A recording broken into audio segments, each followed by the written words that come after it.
Good morning, everyone. I'm hoping you can all see and hear me because now I think you guys are all in. Um, my name is Lynn Dahman. I am the Senior Managing Director of the Institute for a Sustainable Future at Purdue University, and we help coordinate these periodic um, science and policy webinars in a variety of topics. And today I'm really excited to be talking about water monitoring. And at the end of the webinar, you'll also see where you can see all of our past webinars on our ISF Purdue YouTube channel. Without further ado, I will hand this over to my colleagues from White River Alliance, Bill Bloomquist and Jill Hoffman, to introduce the webinar and our speakers. Great, thanks. Hi, Lynn. Hi, everybody. I'm Jill Hoffman. I'm the Executive Director for the White River Alliance. Really appreciate you guys being here on one of my favorite topics we may have ever hosted, the monitoring network, which is close to my heart. I'm actually going to get a chance to speak at this forum today, which is unusual. But before I do that, wanted to just welcome you, remind you of the kinds of things we cover here. Everything from wetlands to flooding to PFAS to the hydrologic cycle and all of the pieces and parts of it. So you can see the list in front of you. And as Lynn mentioned, we'll show you where you can get this stuff afterwards as well. But this work has really come about as an outcropping of our Indiana Water Summit so that we can keep conversations going between the summits each year and really have the luxury of time to kind of dive in on some of these issues that require a little bit more than we can do in an hour session at the summit. So with that, I think I'll hand it over to Bill. He can let us know where we're headed today, and then I'll be back with you in just a few minutes. Thanks, Jill. Thanks, Lynn. We have a terrific lineup of presenters for you today. I'm going to hand it back to Jill in a moment because she's going to summarize, as she just said, a recent study on Indiana's monitoring network. But we get to put that in a wider context because we're also delighted to have Michaela Halverson here. North Dakota Department of Water Resources just basically took it on themselves to initiate and support a study of the 17 states' water monitoring networks. And Michaela is going to tell us about the findings and recommendations from that. And then we have federal programs that also undertake and support the development of data about water resource availability and use in the United States as a whole. And Brian Clark is going to join us, and he's the Deputy Program Coordinator for that Federal Water Resources Availability Program and Water Availability and Use Program. And we're delighted to have Lucy Andrews, who's with the California Department of Water Resources. And Lucy and Ted Grantham at the University of California, Berkeley, recently published a research article on a strategic approach to filling gaps in surface water monitoring networks. And I think it will become apparent to you after you hear Jill and Michaela that there are gaps to fill. So we're going to listen to some advice from folks who have looked at this from a research perspective about how to go about filling those gaps. So that's the plan of attack for today. There's going to be time for Q&A along the way. So think about your questions, and we are ready to go. Jill, I'm going to hand it back to you. I'm going to stop sharing my slides so that you can share yours. Great. Thanks, Bill. As I mentioned, I imagine some of you and I are already well acquainted, those of you from Indiana on this call, as Bill and I do a lot of work to coordinate the summit. And this work that I'm going to share with you is actually, as I mentioned, an outcropping of that work from the summit. So for those of you that do participate both in the event and with our working group, just know that we do take your input very seriously and then try to find either funding or resources or simply just be the convener to make some progress on those things that come up each year. So one of the most important things that has come up over and over again is the crucial role of monitoring and understanding our water before we can even make good policy decisions or good funding decisions. So with the support of the IFA, we were able to do a pretty extensive look at our existing monitoring network. I'm just going to share some of that with you. This report is not actually published yet, so we expect to have it up on the IFA website Shortly. I don't know when exactly that is, but it is playing a big role in conversation statewide, including recently our governor announced an executive order related to statewide water planning. So this network is a really important piece to that. So I only have a short time to tell you about a study that took us well over a year to complete with the coordination of about 16 different agencies or groups that held data. And so I'll tell you what we did. I'll try to entertain some questions and hopefully we can talk more about it at the Water Summit this year. So the study's purpose was simply, as Bill mentioned, to kind of understand where those gaps are in the existing network and how we might go about strategically filling those gaps. This really just included us asking two pretty simple questions. What can our current network answer for us? And what kinds of things do we want to know that the network can't answer for us? So if we're looking at this slide, some things that the network can answer are things that are primarily focused on documenting existing conditions and maybe some things that help us understand change in water resources over time, but changes at specific locations where we have long-term data sets. So those include things like surface water levels, so the stage at gauged locations on our streams, surface water volumes in terms of discharge on some of those gauged locations. We have some information based on our groundwater network on groundwater levels at select locations and at select depths for portions, but not all of the state's aquifer systems. We have surface and groundwater quality information at even fewer locations than we have the quantity information I was just sharing with you. And that includes a very limited number of water quality parameters. And then also part of this, we looked at some measurements in terms of the network regarding climate conditions.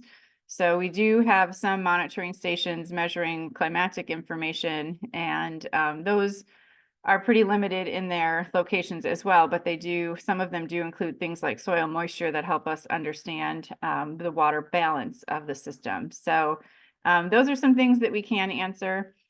These data that are provided by the network, generally, however, because they are more about gauging an existing condition and they are scattered in their geography, they really are fairly limiting for making water management decisions.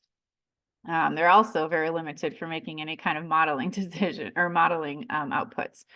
So we go on here to take a look at what we cannot answer, but we wish we could.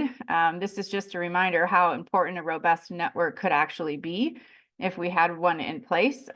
We could do better resource assessment. So if we kind of look at this bucket of resource assessment, we could be looking at seasonal water balance kinds of things across a bunch of different settings, which would help us understand more about infiltration rates and evapotranspiration rates and groundwater recharge rates. That would help us seasonally. We could better understand groundwater level trends in all of our aquifer systems. As I mentioned, we only have scattered information. We could understand some of our complex geological layers that exist beneath the surface that really haven't been well mapped yet. So if we move out of the bucket of resource assessment, things we currently can't answer well with our system here in Indiana include things related to water availability. So as I mentioned, recharge rates, both in the shallow and the deep aquifer, our knowledge of that is fairly limited based on what the network can do. Our ability to inform economic development efforts is also fairly limited for that reason. The effects of pumping, we don't necessarily have a network that is set up to measure effects of one user on another user or on the overall impact to the system.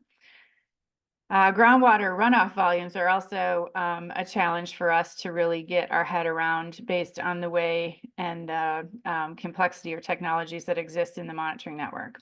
So that suite of things gives us some challenges on assessing water availability with the current system.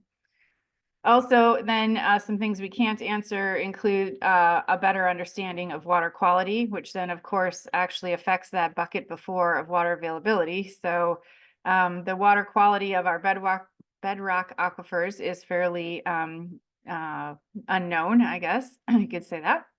The groundwater quality trends across the aquifer systems are not well known. And then we have very limited extensive real-time monitoring of surface water quality. We have a small handful of super gauges across the state, but not many on that front either. So Just a quick tour here through our networks, and then I'll kind of show you just briefly the things we considered in this large gap analysis. But this is a map showing you our watershed boundaries and our surface water sampling sites. Those are mostly USGS surface water gauges, including a few super gauges in yellow. This is a quick look at our groundwater network, which is even more sparse, and the underlying colors that you see there are aquifer systems.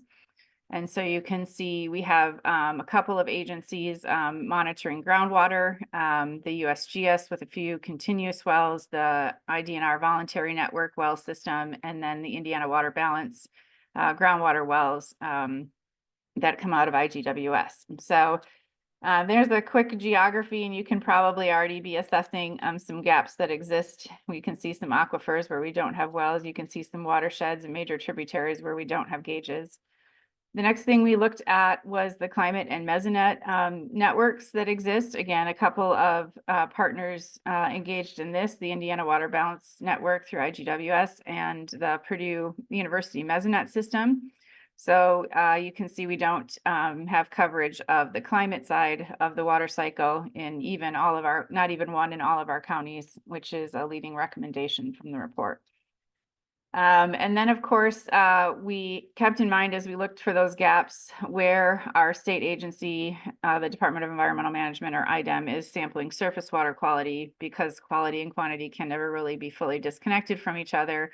We wanted to understand where these stations sat as we looked at that gap analysis.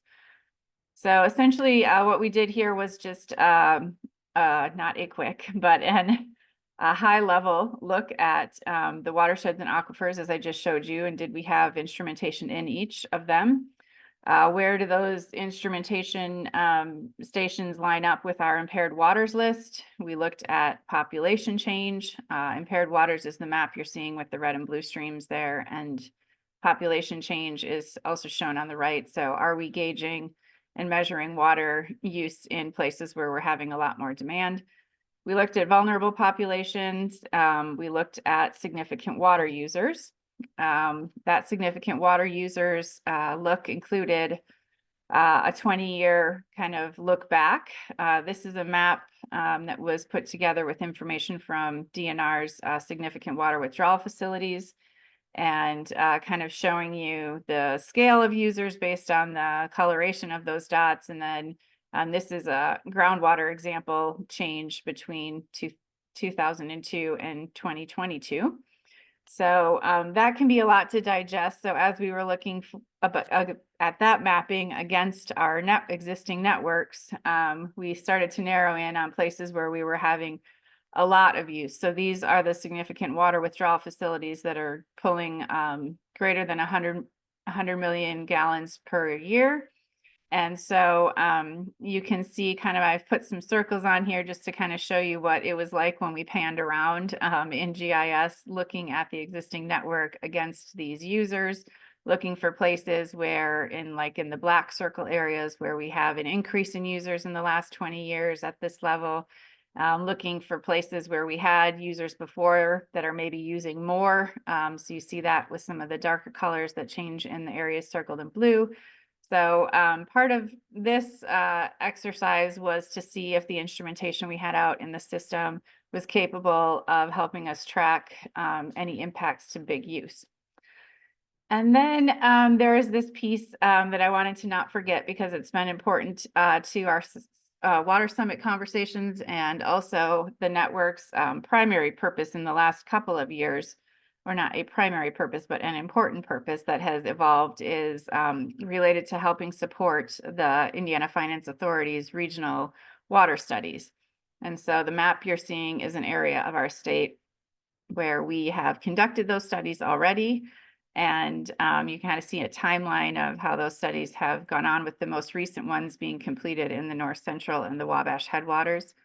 I bring this up because these studies couldn't be done without the network that we have in place. And so the density and the instrumentation of that network is either an asset or a limitation to these studies, in terms of being able to assess how much water we have where, when you put it up against the question of how much demand are we expecting into the future. So a really tight link between the need to continue these water studies well and to have a network that supports both accurate and robust data to help inform these studies is really important. Okay, just wanted to show you quickly how those studies work and how it would engage with our network on a concept level. So those water availability studies are done by taking a look at water coming in and leaving the subbasins in each region, and assessing then how much water is also underground. So they need both the surface water gauges and that data, and they also need our continuous well data. And as we continue to do those studies and we look at water coming in and going out of these subbasins, as I mentioned, we have these different users, both ground and surface water. So among those many questions at the beginning, I told you we couldn't answer is sort of pumping effects or long-term impacts of economic development decisions and that sort of thing. So again, as we continue to do water availability studies and assess demand and kind of make that comparison, it is only as good as the water monitoring network gives us information about what we have and where. Okay, I'm going to wrap up. We only had a few minutes with you before we get to some other really interesting speakers from around the country. Our key findings after this large gap analysis is obviously a recognition that our network has come together in a very ad hoc manner, which is not unusual. How many states end up with a network as a result of many different initiatives over a long period of time. But we are limited in the technologies and the geography that we have out there on the landscape in terms of the spread of that geography for monitoring. And over the past 25 years, unfortunately, we have seen a disinvestment in this network. So as we looked back on it over time, there were a couple of key points where wells were taken out of the ground in pursuit of cost savings. Of course, is always a challenge with this sort of thing, but what that has done is really limit our ability to do proactive economic planning. It's limiting us from a drought and flood response that could be better. It's limiting us in terms of a comprehensive health and safety assessment in terms of water quality. And then, of course, the environmental protections associated with low flows in our streams are important, or our groundwater systems to public health.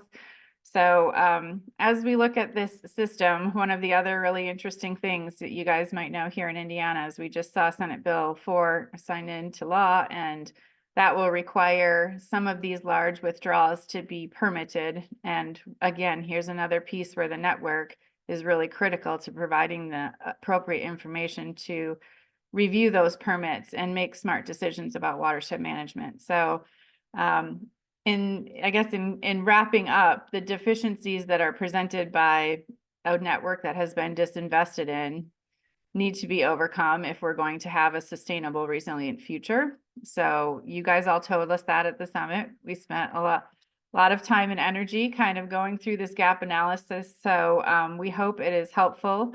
What you're seeing here is just a kind of a visionary slide, maybe, where we look at the existing surface water and the existing groundwater networks I showed you, and then show you a map where after a bunch of analysis, you could envision filling in these gaps in a very strategic way based on all of those factors we were considering. So that's what we were working towards. I suspect you'll hear more about it at the Water Summit.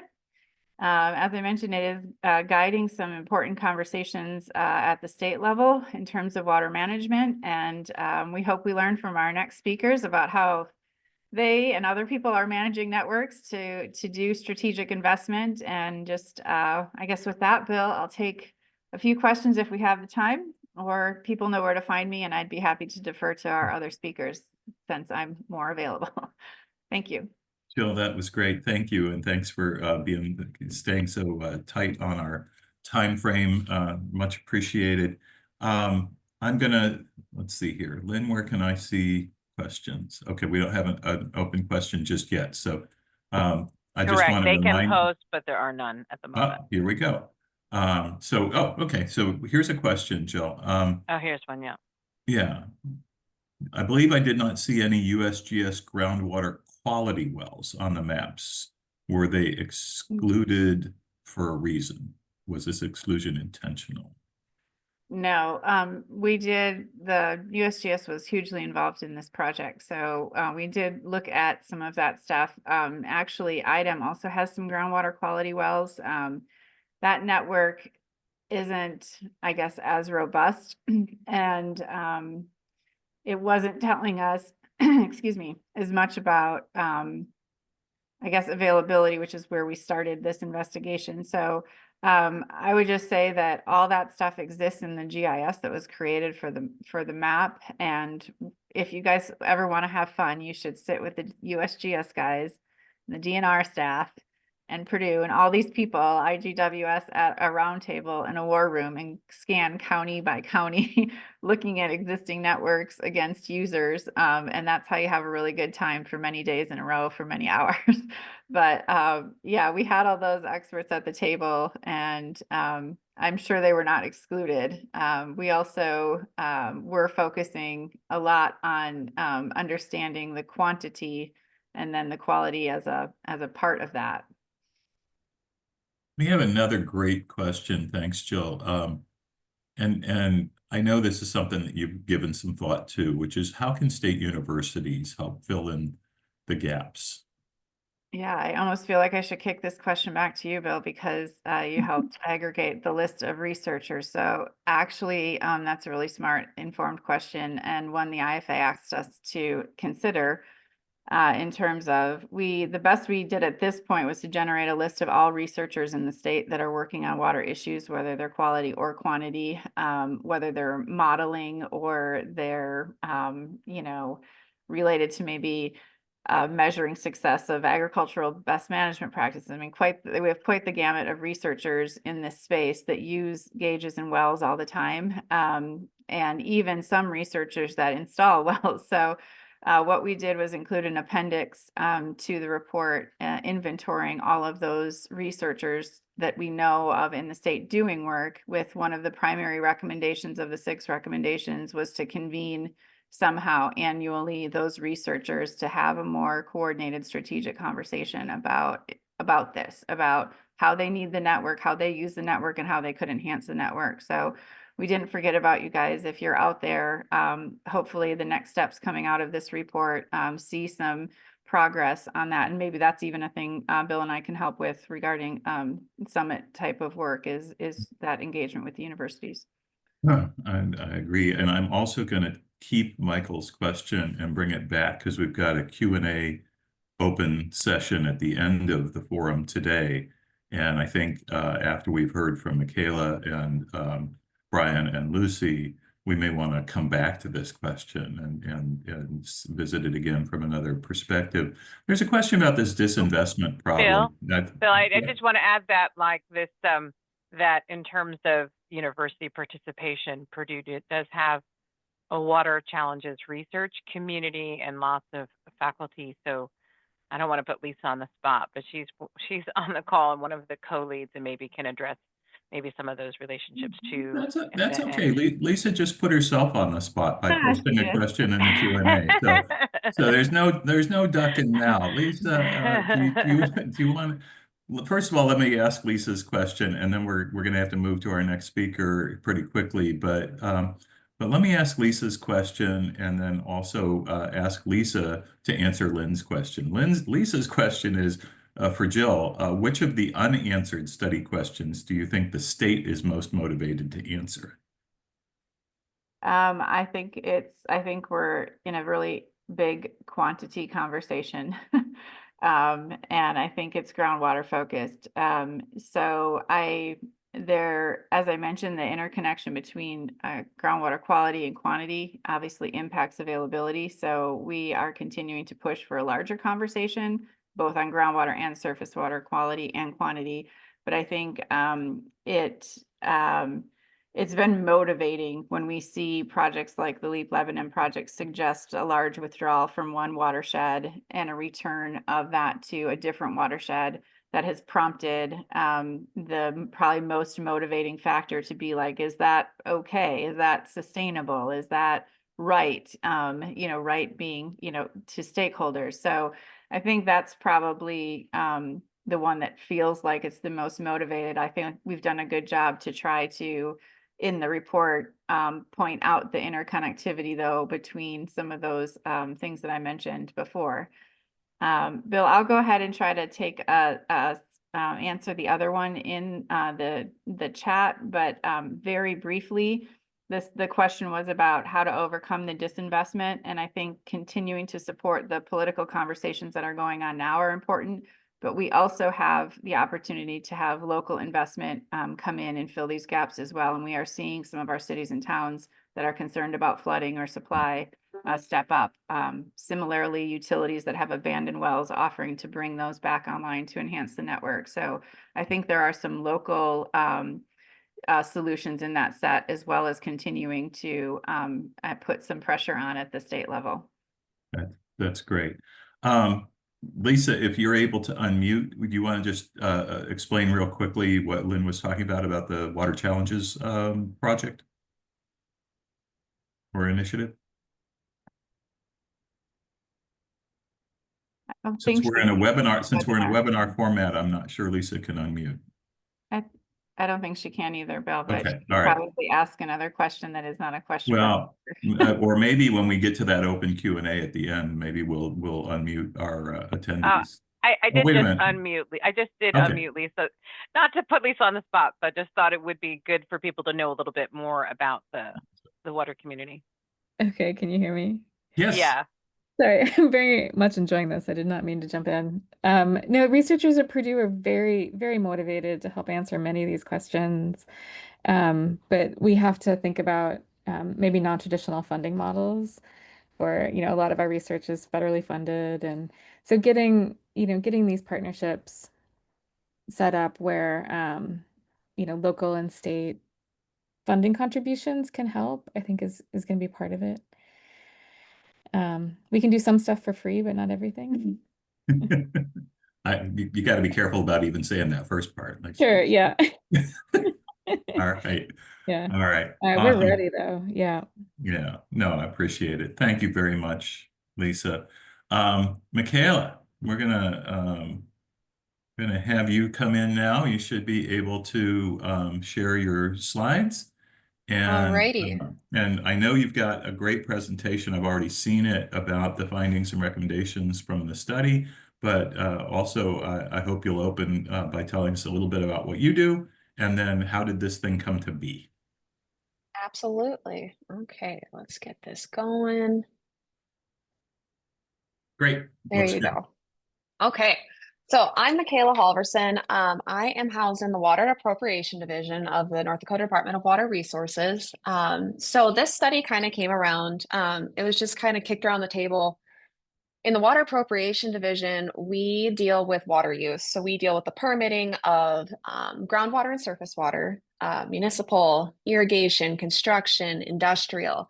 And it was, this is just one of the things that we're dealing with, but hey, how can we make industry use more or better reported back to us back at the office? Because currently we're using a mixture of flow meters and telemetry, because we're like, industry is hot. In North Dakota, we have oil field use. And as you can imagine, things are happening 24/7. We don't work on the weekends, so how can we accommodate our users, So housed in the Water Appropriation Division, we're like, okay, how can we make this better for our users?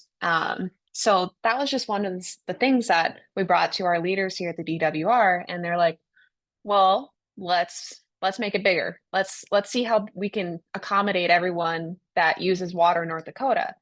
So by working with our consulting team that we hired for this project, we made it broad. We decided to hit everyone that we possibly could for all users of North Dakota. And that's where this came from. We worked with our team to come up with a survey to make this. My background is I used to be a surface water hydrologist, and now I manage the team that does the water use reporting within the Water Appropriation Division. And we're located here in Bismarck, so along the beautiful Missouri River, which cuts right through the middle of North Dakota. Oops, next slide. There we go. So the purpose of the survey was to identify the technology platform that begins to collect water resource throughout the Western water states. We chose the Western water states different from the eastern side of this country.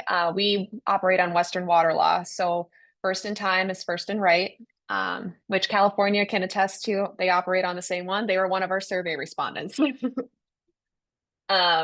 you'll be hearing from Lucy in the next part of the operation, or next part of the slide. Not the slides, webinar. There you go. That's the word. So survey water resource data collected, water chemistry, atmospheric, soil moisture, water flow and stage, groundwater.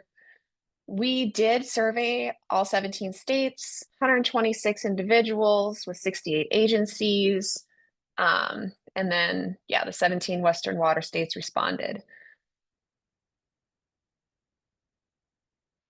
So here's a breakdown of the responses that we captured. I'll insert a disclaimer here because the survey did have some limitations due to the small sample size of the respondents, but which may introduce some bias and miss some viewpoints. However, I do think we got a good selection just based on look at the agencies and participants that responded. Like one example that I wish we would have collected was the DWR for North Dakota. We only do water quantity, and we have a small selection. We have the Atmospheric Resource Board, and they do a small project that has to do with atmospheric throughout North Dakota.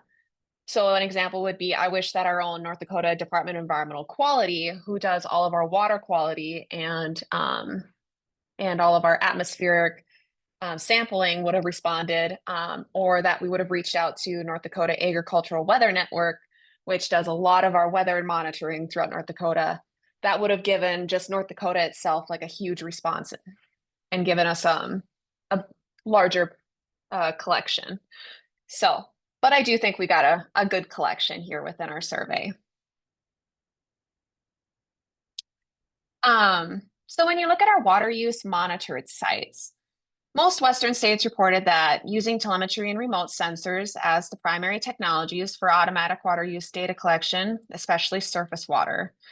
For example, Colorado used cellular modems and satellite connected recorders for about 50% of the surface water sites remotely monitored, and groundwater monitoring is minimal.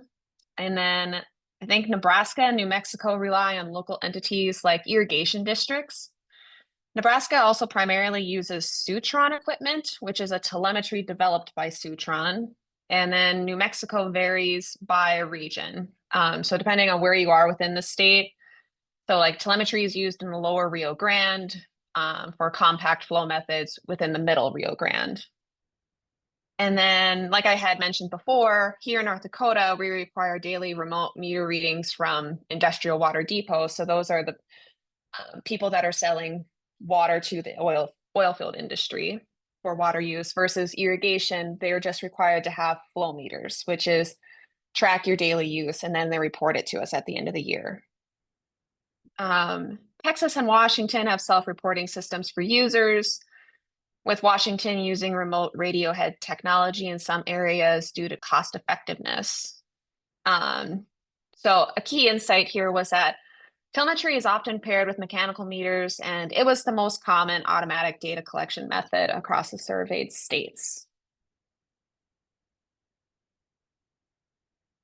We also asked about advantages and challenges in the automatic collection methods, but here you can see the number of states per method and then some of the future methods that were mentioned. So it ranged from telemetry devices, flow meters, data loggers, radar, bubblers, compact flow measurement. And then some of the future methods, efforts that we asked for people to fill out were cellular-based technologies to enhance real-time data collection, adding telemetry to include all high hazard dams, and adding groundwater monitoring wells to telemetry systems to manage aquifer systems more accurately.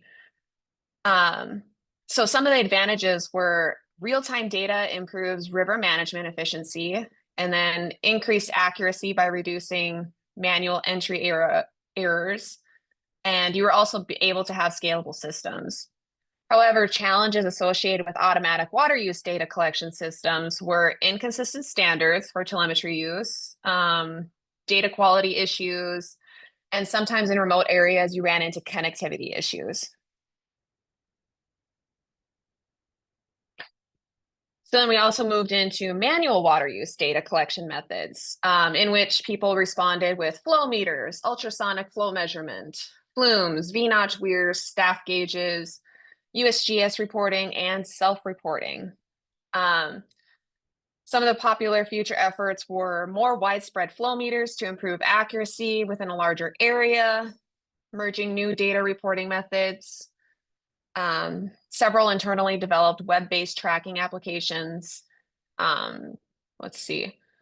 Some of the advantages and challenges with these manual water use data included low maintenance costs. I mean, low maintenance if someone's reporting and sending in their own water use, that's pretty good, huh? In-person data collection, self-reporting saves time and money, which would require less staff involvement. And it also encourages engagement, because I can speak for that for ourselves in North Dakota. When we have our own self-reported annual use at the end of the year, people are coming into our office and we develop our own good rapport with our permit holders. They're coming into the office and they're asking questions about other things that other than their water use. They're asking things about their permits. They're asking questions about other projects going throughout the state. So we develop good relationships with the citizens throughout North Dakota. However, challenges include inconsistent measurements and risk of misreporting. We also moved into water chemistry. So this one's for the surface water.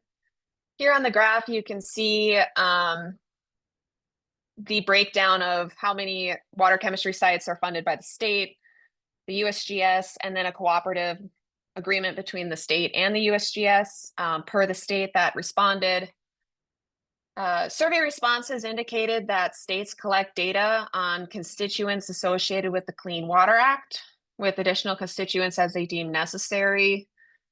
But yeah, here's the breakdown of site funding for water chemistry.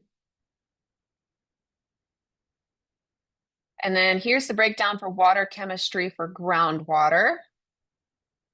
Survey respondents also tended to stick with, they collected water chemistry for Clean Water Act and the Clean Drinking Water Act with additional constituents as they deem necessary.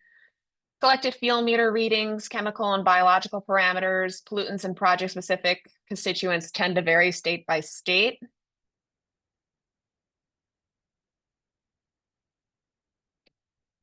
And then here's the methods and number of states per data collection for water chemistry breakdown. So within this group, respondents from 5 states reported that their agency does not use automatic technologies at all. But some notable challenges include that bottles need to be replaced frequently in automatic data situations due to low space. I think Montana was the one that was using the automatic collection method for that. And an advantage, though, was that large amounts of data can be used to calculate and calibrate models for that. I think Texas was the one who was creating models for water chemistry. Profilers and sensor strings in lakes provided the ability to capture stratification, though, within lakes. So someone, it was Oklahoma. Oklahoma was capturing stratification within their lakes with automatic sensors for water chemistry. So water chemistry, future methods and changes to water chemistry data collection. So the scale of pesticide and PFAS testing. I know that PFAS is coming up in a lot of future conversations, but I think that was Idaho who responded with that as a hot topic for themselves to research. But otherwise,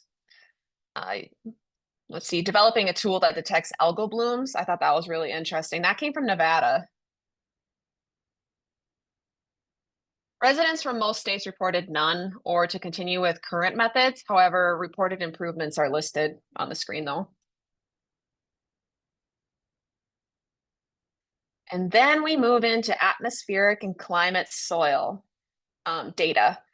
So here's the amount or types of atmospheric and climate soil data that gets collected, that people responded that they collect. So we have a breakdown of temperature, precipitation, barometric pressure, wind speed, humidity, snow depth. I think that was a good breakdown though. Not many people reported wind speed, which I found interesting.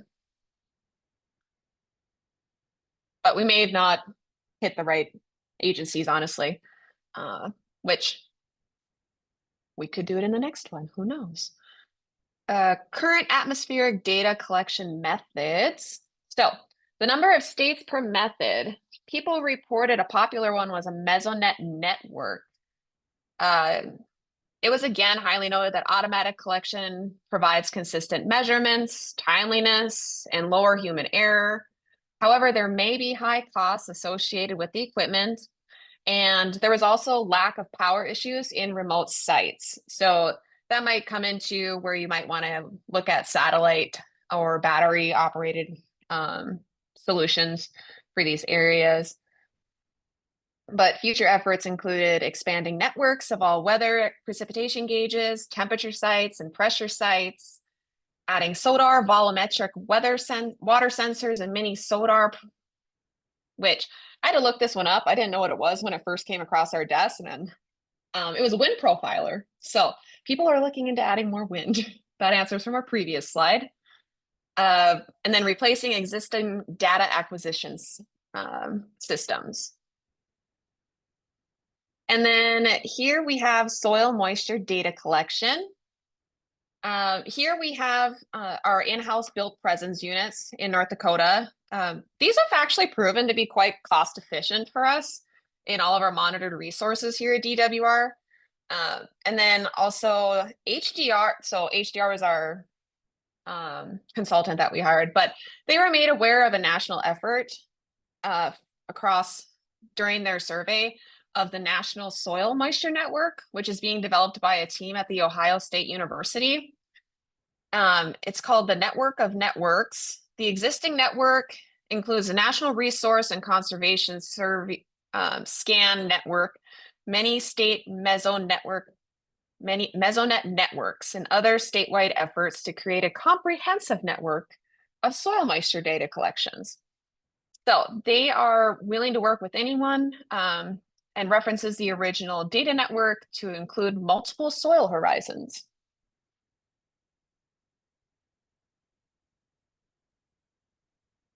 And then we also move into surface water data flow collection. So then again, we have the breakdown of number of sites operated solely by the USGS, number of sites that are funded cooperatively or entirely by state agencies for surface water flow data collection.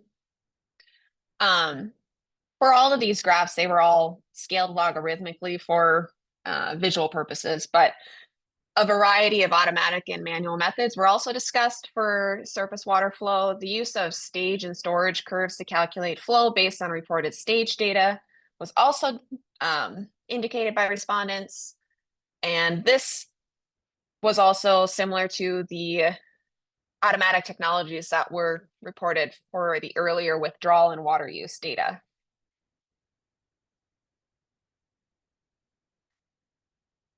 And we have groundwater level data collection. So again, a breakdown of state, USGS, and cooperative funds, but responses to these questions are again scaled, but you can see a good breakdown. People are very well into understanding their aquifer systems within all 17 states that responded. But respondents from Oklahoma also noted the use of discrete measurements over a brief time frame to develop a potentiometric surface map of their aquifer. So I thought that was neat. But here are some of the current groundwater collection methods. So the number of states per method. So several responded for telemetry, and they use tape down methods for going down their observation wells, whether it be electric or steel tapes. Several use pressure transducers attached to a data logger. And then we have meters and drillers, logs, and reports. But otherwise, future efforts include more monitoring sites, because you can never have enough, right? But looking more into increased automation, finding more steel tapes for groundwater monitoring, implementing automation, QC through machine learning or other methods, and of course, more staffing, because you can never have enough staff.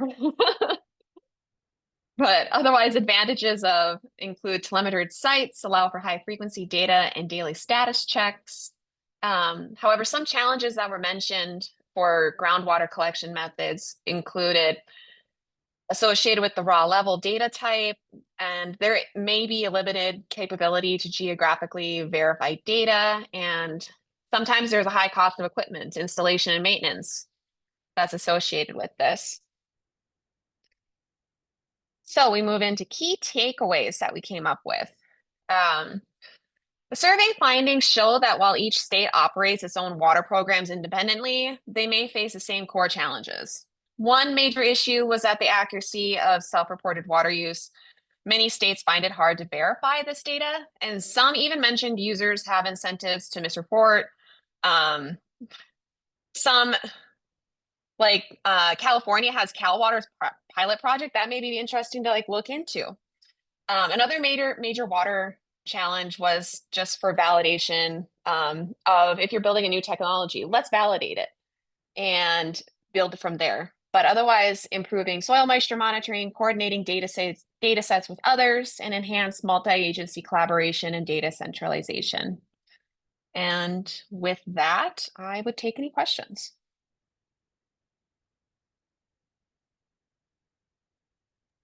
All right, just took me a second to unmute there. Michaela, thank you so much. I really appreciate not just you being here to present this for us, but also just what North Dakota DWR did to do a survey like this and to take that on. So thanks so much for doing that. I'm going to pose a question, and while we look for some additional questions, folks, please remember to use the Q&A button at the bottom of your screen to post any questions that you may have for Michaela about this survey. I'm going to pose the question this way. It doesn't seem as though we lack the technology to do a better job. It seems like it's a human problem. In the sense that there's coordination issues, there's quality control issues, there's self-reporting challenges, and so forth. Is that a fair characterization of what you saw across the 17 states? It's like, it's not that we don't know how to do this, it's that we don't do it. I'd say it's where can you cut the red tape, or where can you be more efficient? Exactly. Yeah, okay. All right. And also, part of that, I mean, one of the things that stood out to me right from the beginning of your presentation was 17 states, 68 agencies. And you didn't even get everybody, but so like that's an average of 4 agencies per state. Now, I respect the fact that different agencies have different missions and different programs and different funding sources, so it's not like we're ever going to get rid of there being multiple agencies. But when I say there's an average of 4 agencies per state who responded to your survey about water monitoring, have I touched on a problem? Collaboration, which that's just one of the things that we're taking on North Dakota. Like, we would love to collaborate. And so that's one of our missions here is how can, even within our own state, how can we just bring everyone to the table? We have so much data here. Just share it. Yeah. Yeah, no, that's a fair point. Let me see if we have, let me just pop the Q&A open again. Opportunities. Oh yeah, here's a question from one of our attendees. What about working with local utility companies? Is there an additional source of potentially of water quality or groundwater availability data that's being collected sort of outside the government agency framework, but in the utility world? So in North Dakota, if one utility that's required to report to us is drillers.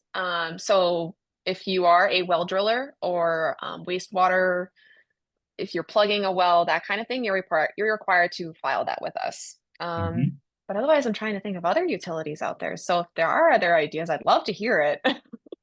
Okay, good. If anybody knows of something, please go ahead and post. And then I'm going to ask, I asked you coming into your presentation, why'd you guys do it? I want to ask you before we run out of time with Q&A and move over to Brian, what are you guys going to do with it?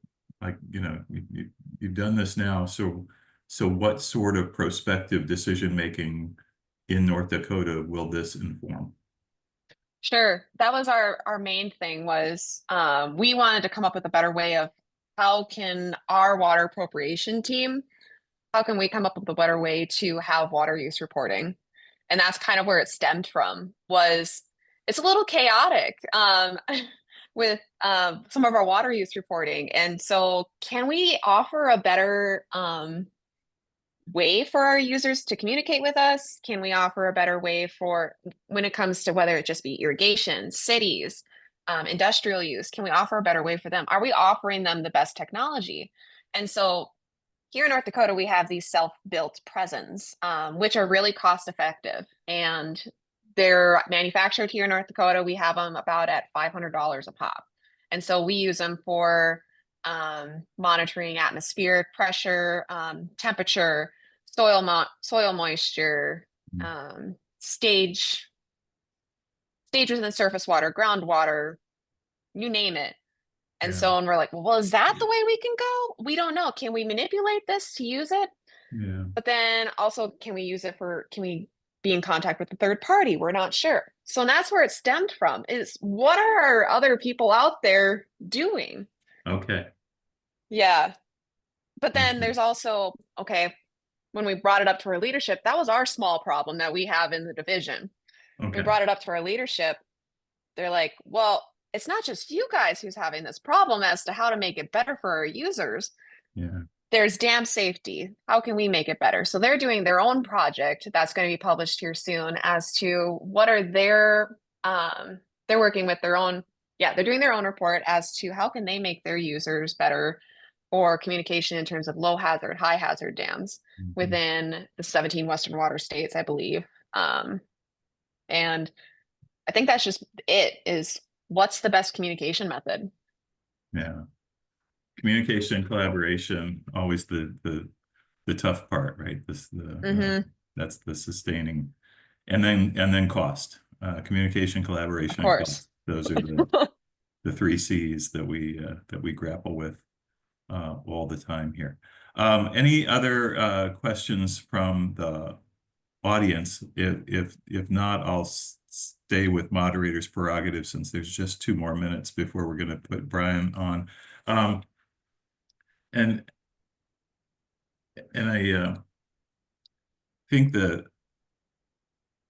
the question that I had was, when I looked at the bar graphs of the state reporting and then the tables of the state reporting, it seems like there's a lot more data about the resource or resource characteristics than about use.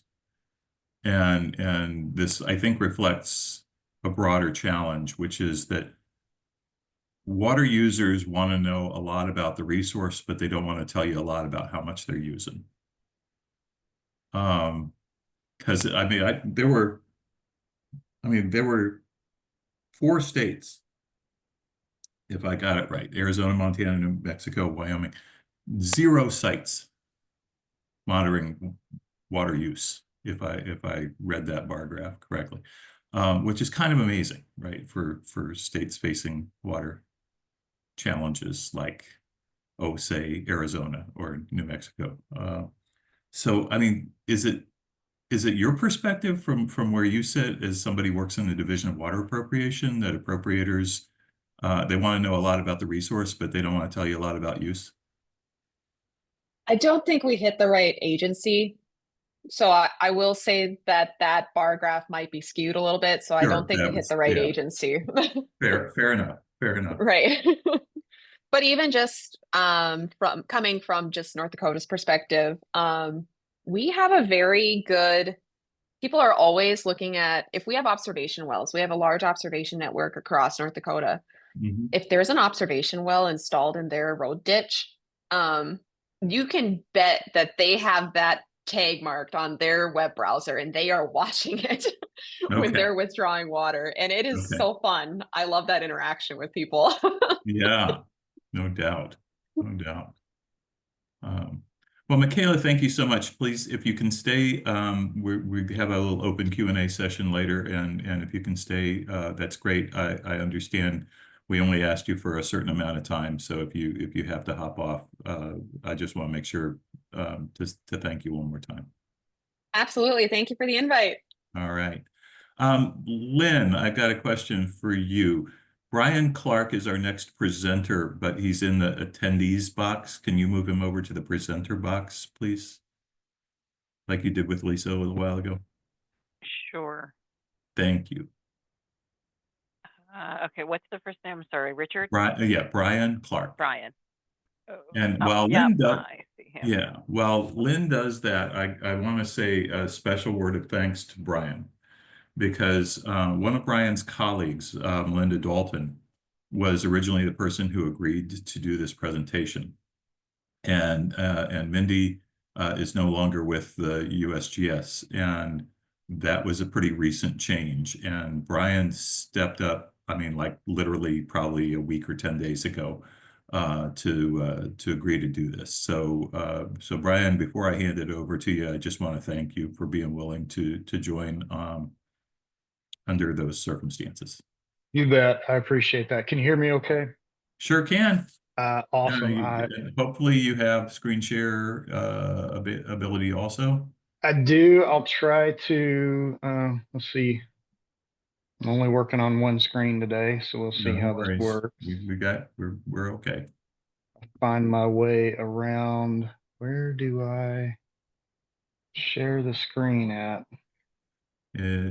Hopefully it's a button along the bottom, and depending on how you're configured, it'll be a little green button that says share. Okay. And then that should pop open a look at what files you have open. Okay. It's giving me a, oh, apparently it wants access to my, see here. Okay. Apologize for that. But yeah, no, appreciate for being asked to. And yeah, since I'm actually traveling. I was at another meeting this week. So Oh, um, are you like joining us from a hotel room somewhere or I something? I am actually from a hotel lobby. So I checked There out you- this morning and I'm about to hit the Thank you. apologize because That's right after this. definitely above and beyond the call of duty there, man. Thank you. Well, so let's see, it's opening and I had to reopen. So hopefully it'll let me share. But if Okay. not, I could just real quickly also go over while maybe that'll open back up. Having permissions issues sharing a screen. It's so secure, right? It's governmental Well, laptop. So yeah, we've got well, to be thank pretty secure. heavens for that. Yeah. But I wondered too, I didn't know how familiar folks on this call would be with Water Mission Area's recent efforts on national availability assessment studies and National Water Data Companion. These are fairly recent products. We've been working on them for several Yeah. years. And I think some of But us have probably seen, because you guys just put out the availability assessment report, within the last month or two, right? Okay, perfect. So, So but a lot of folks won't be. So maybe just share a little bit while okay, you're getting your absolutely. screen share. It's still Yeah. not letting me. Okay, well, the other thing you could do, Brian, if you want, is I don't know if you can do this and talk to us at the same time, but you could email your slides to me, and then I could share them. Okay. Oh my goodness, it actually wants me to leave the webinar to share that. It's a pretty big file. So what Okay. I can do, I can send you some screenshots maybe afterwards. And if you don't mind, I can just maybe talk through it. Now, if several of you have already seen the assessment report, I was just going to touch really on, I apologize. No, that's all right. Internally, we don't use Zoom too A much. lot of folks will not have seen the assessment report either. So Okay. just talk us through the programs and the recent report. You bet. You bet. So the assessment itself, we've been working on this. So I actually started with the missionary. I've been with USGS for a long time, longer than I should mention. Um, but I joined the water missionary in about late 2018. And about that time is when we actually began a lot of our efforts in integrated water availability assessments. IWAS is what the way we often refer to it. You know, we love our acronyms. So it's AWAA.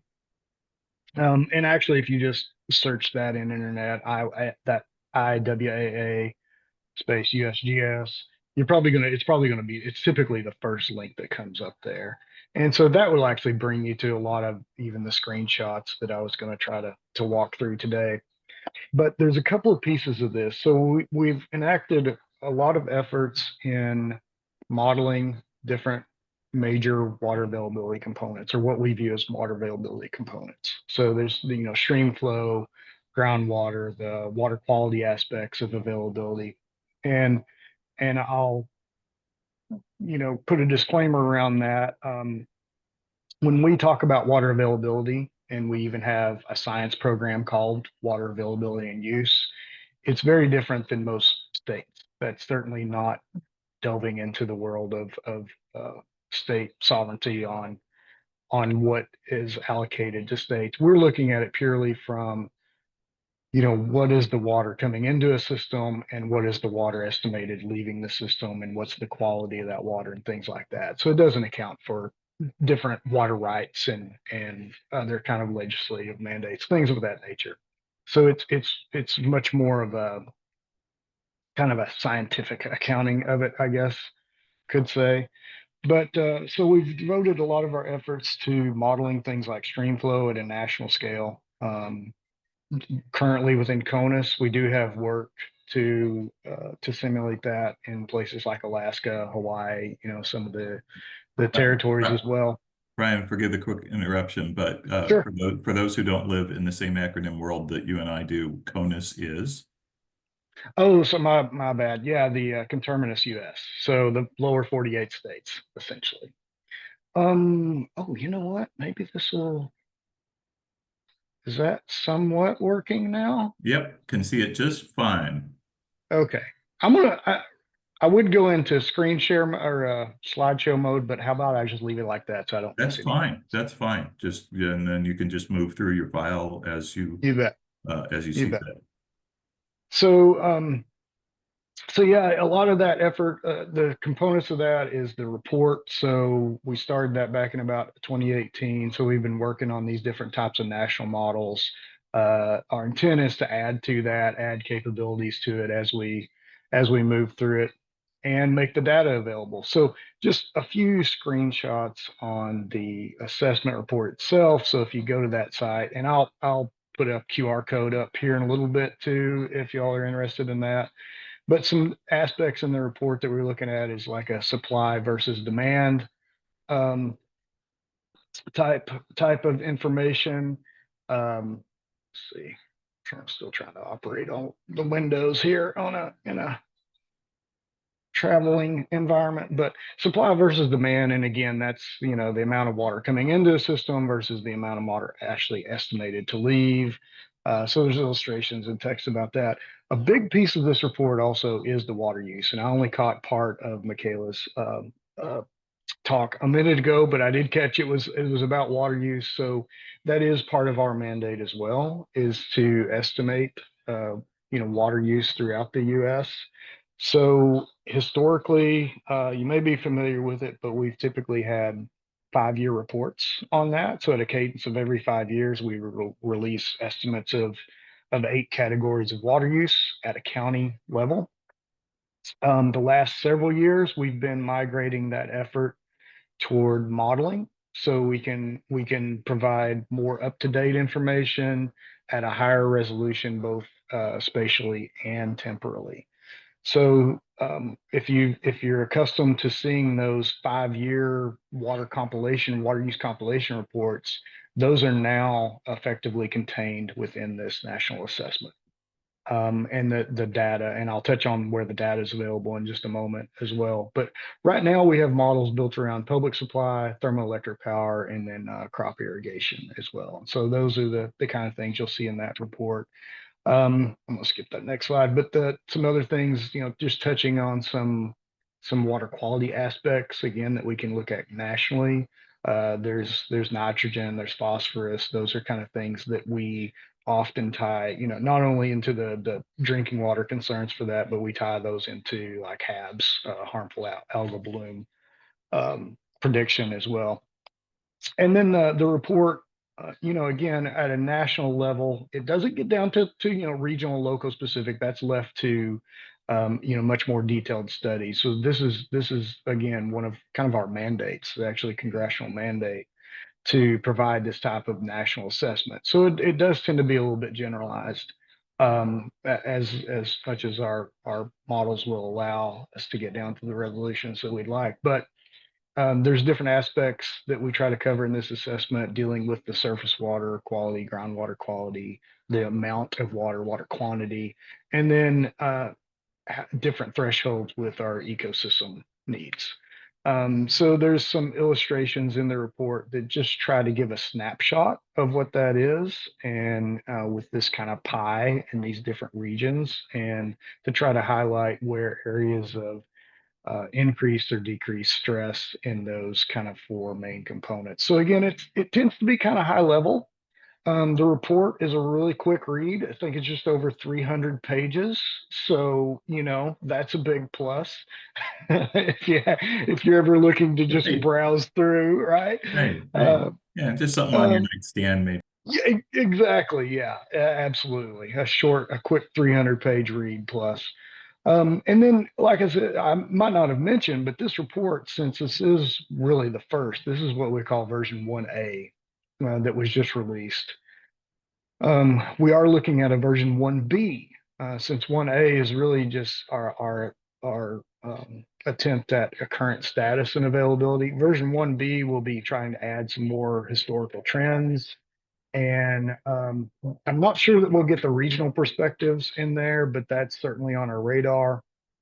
And then the cadence of this, much like our previous water use reporting cadence, is at a 5-year interval. And that's also what we're directed to do, and happy to try to form that, at least a kind of national broad brush assessment of water in the U.S., but our cadence would be at 20, 30, 35, and 40. And as we move forward, that's where we hope to incorporate more and more as far as like future scenarios, so we can see how different regions might be impacted by variation in water supply, water climate, that sort of thing. So looking at adding projections to that, I should say, again, more scenarios than projections. Those can have different meanings, but and then just try to refine those and continually add components and refine those components, and hopefully get better at the reducing the uncertainty that those models possess. So that's kind of what's in the report itself. Going to these websites, there's also what we've been calling the data companion, and that is where you can actually find a lot of the information that we use to develop the report itself. So if you're looking for the actual water use data, this is the place you would go, and there's a QR code for that, and I can also again, you can search for it. I think it's one of the first links that come up, the QR code for that. And this, I'm not sure that the overall amount of data in there right now. We're continually trying to add information to that data companion. Our intent is that we update it at even a higher cadence than that 5-year report. So, the assessment efforts we're looking at every 5 years. The data companion and other information we can add there. We want to try to do that a bit more often. How often we can actually do that is a little bit TBD, right? To be determined right now, just depending on our resource situation. But within there now, particularly, talking about things like water use, you can go in and select. It contains different spatial extents, different spatial resolutions, time periods, time steps, things like that.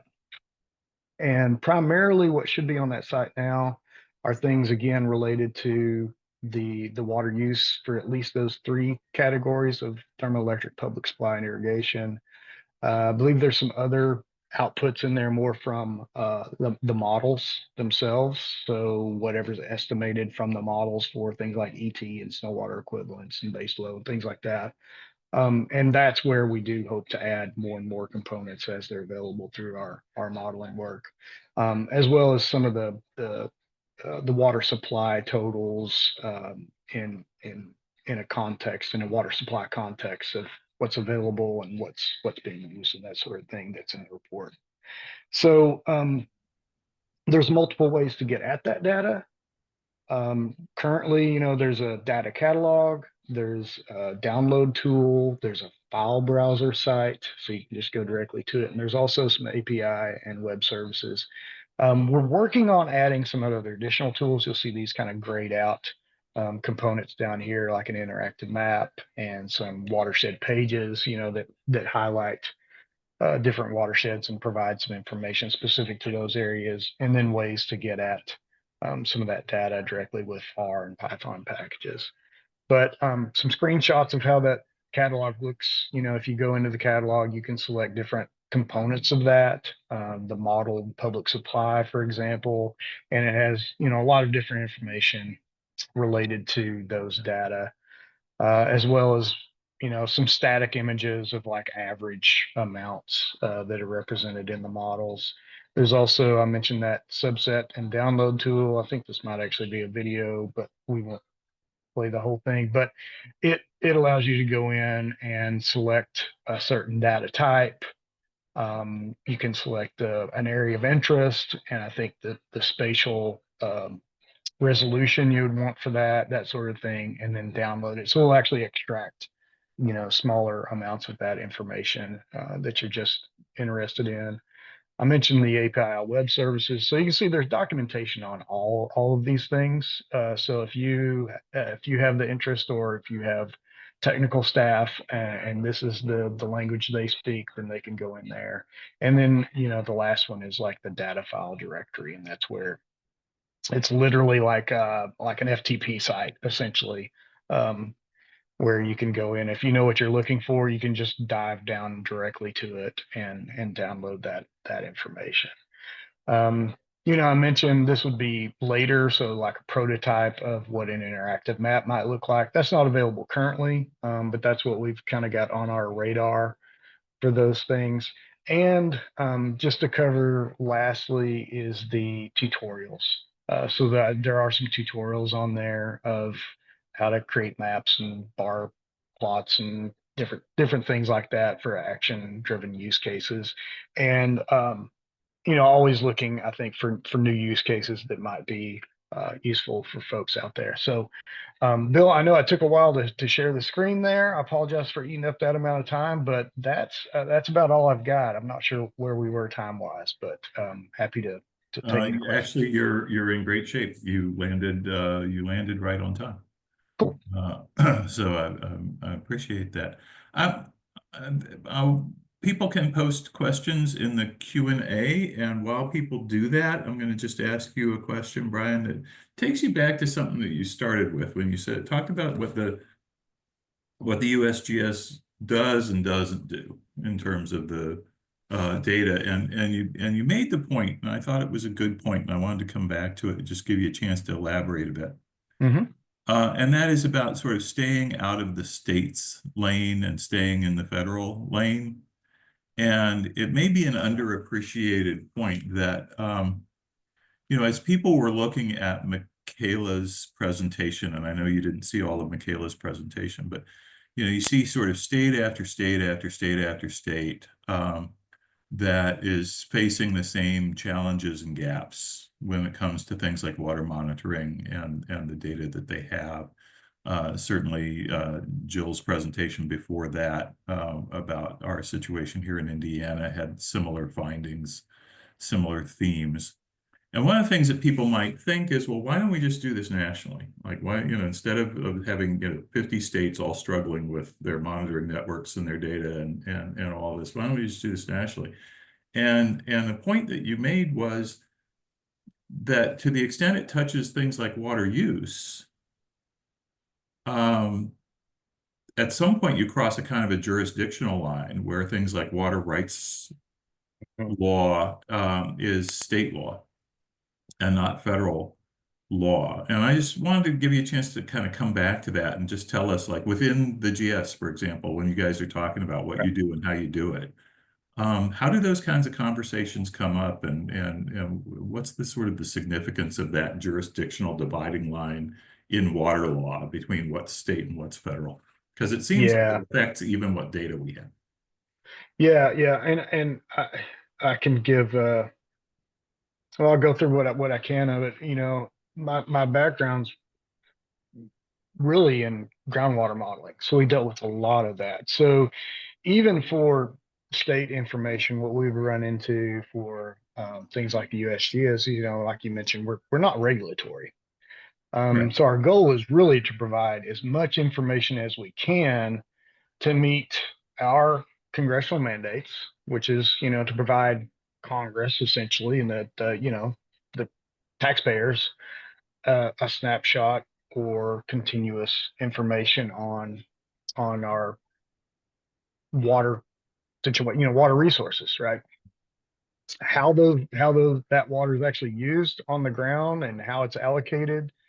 You know, that I think is where it gets into more of the states rights and things like that. Now, I think we want to be able to work that in if we can, if that's helpful to states. But for by and large, you know, a lot of our models tend to be focused on, and at least initially, natural flows and things like that. But more and more, that there is a that it is a difficult question, right? Because to be able to provide information for states and for even just regionally, you know, may cross state boundaries and things like that, or even local scale work.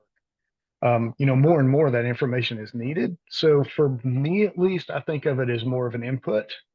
Like we need that, you know, to be able to incorporate that into our models and into the type of estimates we need for like availability. One thing that comes to mind is maybe interbasin transfers. So, you know, that's not a natural phenomenon necessarily, but it can definitely impact the amount of water quantity available in one basin versus another. And so being able to account for that in a modeling situation, I view it as important information for our partners to have. But it is difficult to get to. So I don't know. I'm probably not answering your question honestly because No, it is no, difficult. you did, because I mean, it just sort of reinforced the fact that the data that we have and the way that we have it partly reflects the jurisdictional scale at which rules about water are made, and that's just life.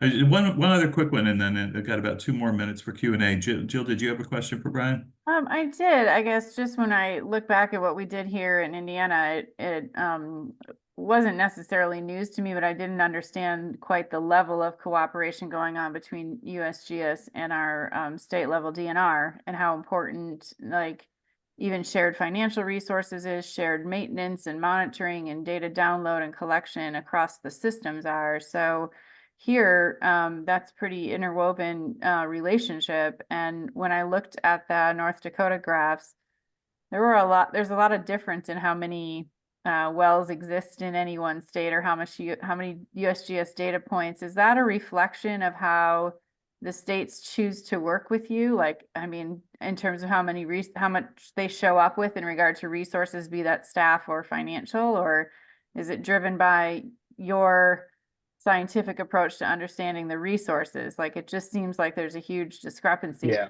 We found a lot of gaps in places where we don't have wells in all of our significant aquifers. So is that what is how different is it state to state? Like, I guess that's Yeah. a big deal. You're talking about really if we display like a map of groundwater wells from USGS site, there's states that just are largely blank, that sort of thing, right? That largely depends on the cooperative agreements that our water science centers in those states will have. You know, a lot of times we try to host data where we can, if it depends on the state. So it's very much, you know, place dependent. Um, so we try to host that data. You know, we have, I think there is opportunity for other outside agencies to host those basically in our USGS databases. Sometimes that can require a few more hoops in the bureaucracy a bit. And if some states have a network that like is running and they don't have that need for it, it may not show up in our database. So I think, like I said, it's going to be place dependent, but I would think a lot of those really just depend on maybe the state needs as well. If they may have had a presence with a network and they may have legislative mandates, of their own, and that's set up and that's really kind of separate from what we can provide with USGS. And so there are those kind of issues, those kind of differences in some of those. Some of them are very cooperative too in the way where we may even have states that uh, work to also gather measurements using the same methods that USGS gather those measurements with, and those make it into the database in that way. So part of it's scientific in the level of QA/QC as well for certain things. To make it into that database, there's a level of QA/QC or a level of the equipment used or the methods used to gather the data and things like that. And if that's not needed for a certain situation, then, that may just not opt for it to be in that database. So I would say there's many different things. I'm by no means the expert in that. Like I said, I've been primarily in the modeling world, but that's kind of my general feel for it. There's a lot of different things that contribute to that. I hope I answered your question, Jill. We're going to hand over to Lucy here in just a second, but I want to share some wise words posted in the Q&A by our colleague Lisa Welp, who said sometimes, and this is picking up from a point that Brian made, sometimes monitoring is tied to regulation and can be viewed as intrusive, but data can be very helpful for planning water use, which was a point that Jill has made. So it seems like the so-called neutral agencies, GS, for example, are extremely important for driving the monitoring, because if it's tied to regulation, people might be more nervous That's about it. That's my gloss on what Lisa was saying there. So absolutely. all right. Well, thank you so much, Brian. We're going to have a little open Q&A later. If the hotel folks don't kick you out of the lobby, maybe you can stick around for a few more minutes. Lucy Andrews with the California Department of Water Resources, who also Lucy, I knew this when I first invited you, but I've forgotten. Is it Dr. Andrews now? As of a few weeks from now, it will be still almost final Dr. paper. All right. Yep. All right. So recently of the University of California, Berkeley, now at the California Department of Water Resources, co-author of a recently published article on strategically filling surface water monitoring gaps. And as I said at the beginning, by the time we got to this point, people would be aware that there are a few monitoring gaps. So what do we do about those, Lucy? Awesome. I'll kick some slides into gear here and we can get rolling. All right. Are you seeing a slide deck? Yep, it's up. Wonderful. So as Bill mentioned, my name is Lucy. I have sort of recently departed the University of California, Berkeley, but this particular body of work was conducted under my doctoral program with my faculty mentor, Dr. Ted Grantham. He wishes he could be here, but had some family considerations show up this morning. So you get me without Ted. I also work at the California Department of Water Resources, where I'm a senior environmental scientist running a research program to look at how our diverse aquatic ecosystems in this state respond to the integration of large-scale habitat restoration and large-scale environmental flows deployment. We're setting up a research program over the next 10 years to look at that, with a particular focus on the Sacramento River watershed, for those who are familiar with the hydrology of this state. I'm happy to talk about anything California DWR related, whether it pertains to this question around this research that I'm going to present now, or bigger picture questions about how water management happens in California.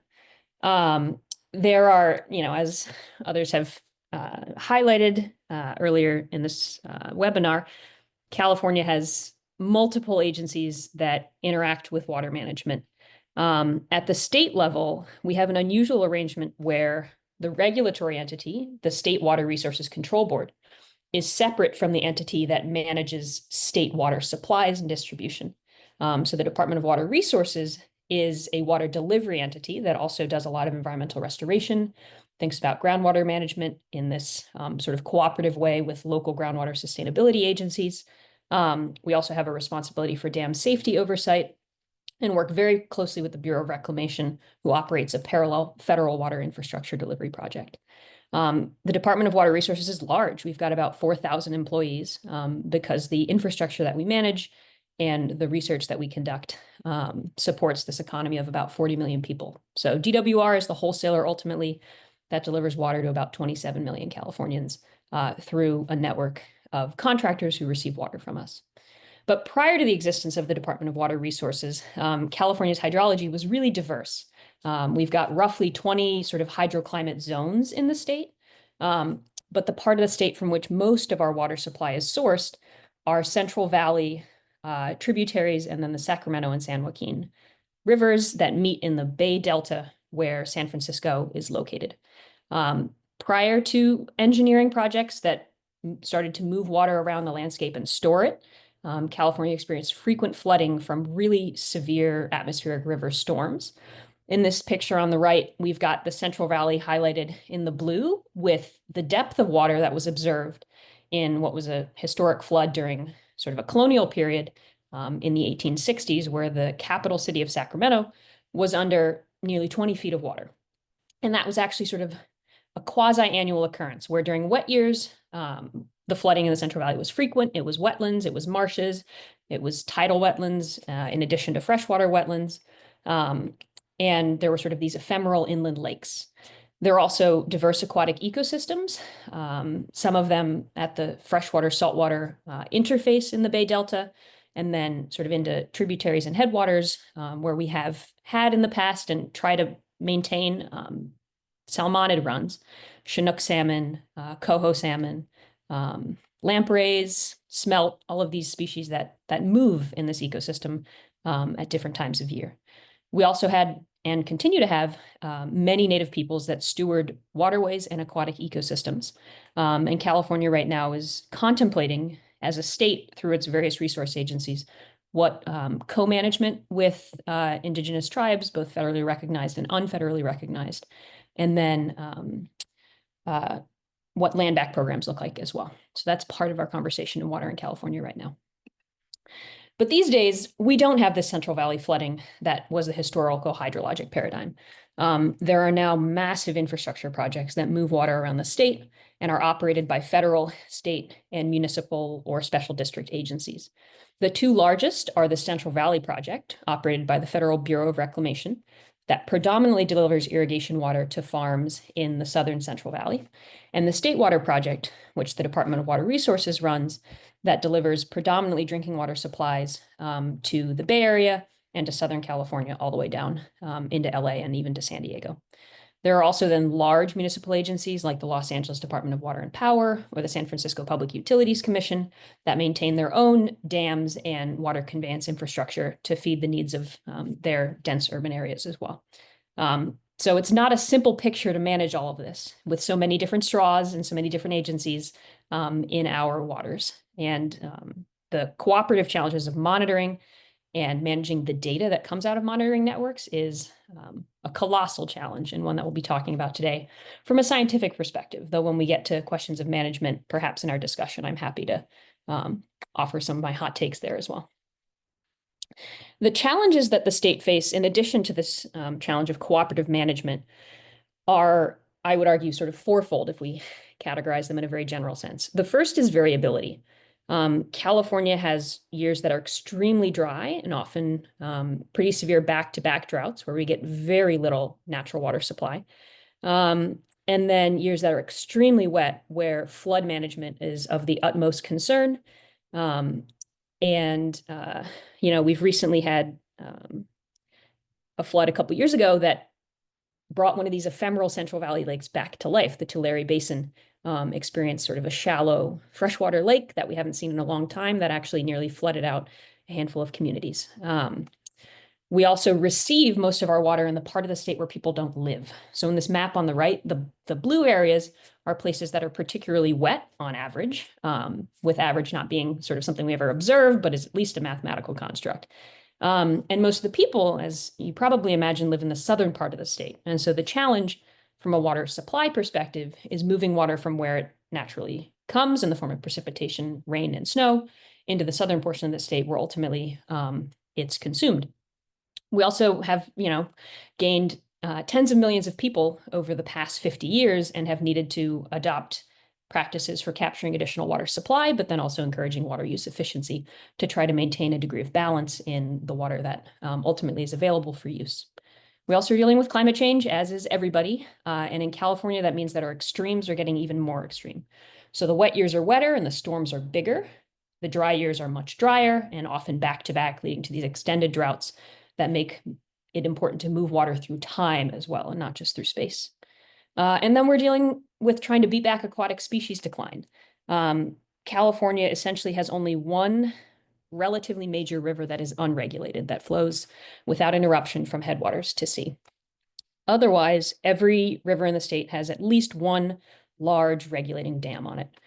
And of course, tens of thousands of other barriers, culverts, smaller dams that are not part of a dam regulatory system, those sorts of things.